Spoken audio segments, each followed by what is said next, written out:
In the dusty streets of Gath-Hepher, a small town in the northern kingdom of Israel, the sun set behind distant hills, casting long shadows over the marketplace. Jonah, son of Amittai, stood amidst the bustling crowd, his heart heavy with an unshakable burden. He had always felt the pull of something greater, a calling that whispered in the corners of his mind. Yet today it was louder than ever. The prophet had been chosen by Yahweh, the God of Israel, to deliver a message to the people of Nineveh, the great city known for its wickedness. As the words of the divine command echoed in his heart, Jonah's first response was not one of faith, but of fear.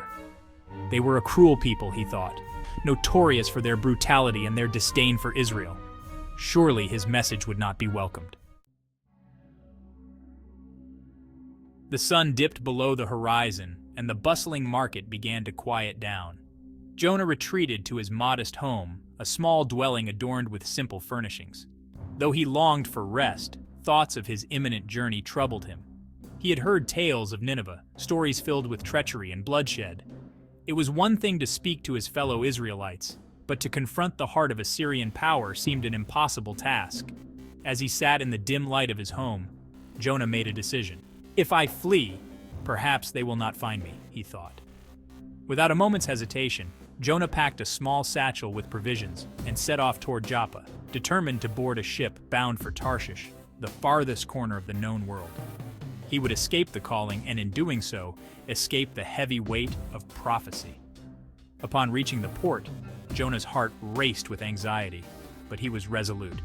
He paid the fare and boarded the ship, blending in with the sailors who knew nothing of the turmoil that raged within him.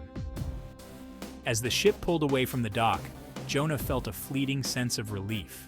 Perhaps, just perhaps, he could leave his troubles behind and start anew in the distant lands of Tarshish. But as the ship sailed deeper into the sea, the heavens darkened and ominous clouds gathered. A violent storm erupted, creating chaos aboard the ship. The sailors, seasoned and capable, struggled against the furious waves, praying to their own gods for mercy. In the midst of the pandemonium, Jonah retreated to the depths of the ship, convinced the storm was not his burden to bear. Hours passed, and the storm raged on. The captain, frantic, sought out the source of their calamity. Finding Jonah in the shadows, he exclaimed, "Why are you sleeping? Call upon your God, perhaps he will take notice and save us." Jonah, recognizing the gravity of the situation, finally admitted, "I am a Hebrew, and I serve the Lord, the God of heaven, who made the sea and the dry land." The sailors, terrified, asked what they should do to calm the storm. "Throw me overboard," Jonah replied, feeling a sense of resignation wash over him. It was an act of surrender, a final defiance against the call he could not escape. After much deliberation, the sailors cast him into the sea, and as his body plunged into the turbulent waters, the storm ceased abruptly. A heavy silence enveloped the ship as the sailors looked on in awe, their hearts racing with a mix of fear and gratitude. But Jonah did not meet his end in the depths of the sea. Instead, the Lord appointed a great fish to swallow him whole. Darkness surrounded him, and in the belly of the fish, Jonah came to a profound realization. He had tried to run from God, but it was impossible to flee from one's true calling. In that dark abyss, he prayed sincerely for the first time, confessing his fears and pleading for deliverance. "From the depths of the grave I called for help, and you listened to my cry," Jonah prayed, his voice echoing against the slippery walls of his prison. After 3 days and nights, the fish spat Jonah upon the shore, a resounding reminder that one cannot escape destiny. Now resolute, Jonah made his way to Nineveh, his heart filled with the bittersweet knowledge that he could not outrun his purpose any longer. As he approached the city, the enormity of the task ahead threatened to overwhelm him once more.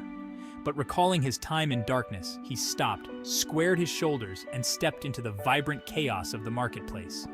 40 more days, Jonah shouted, his voice cutting through the noise of the city, "and Nineveh will be overthrown." To his surprise, the people of Nineveh listened. The message reached their hearts, and the king, upon hearing of Jonah's warning, decreed a fast for the entire city. They repented in sackcloth and ashes, turning from their wicked ways. Jonah watched in disbelief as the people transformed before his eyes. In the ensuing days, Jonah found himself straddling a line between relief and resentment. "Why am I here?" he questioned. "I wanted these people to fail, yet here they are, turning back to you." God, ever patient, replied gently, "You cared more for a plant that provided shade than for the lives of the people of Nineveh. Should I not care for this great city?" And at that moment, Jonah's hardened heart began to soften. He realized that the essence of prophecy was not solely the burden of delivering a message, but also the hope of redemption. He was not merely a speaker of warnings, but an instrument of mercy.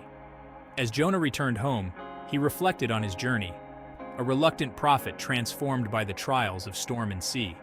He understood now that even the most defiant hearts could change, and sometimes the path to purpose is paved with unexpected detours. For in embracing his calling, he had also learned to embrace compassion for those he once feared. And thus, the story of Jonah endures, not merely as that of a prophet, but as a testament to the power of love, redemption, and the profound journey to understanding one's true purpose.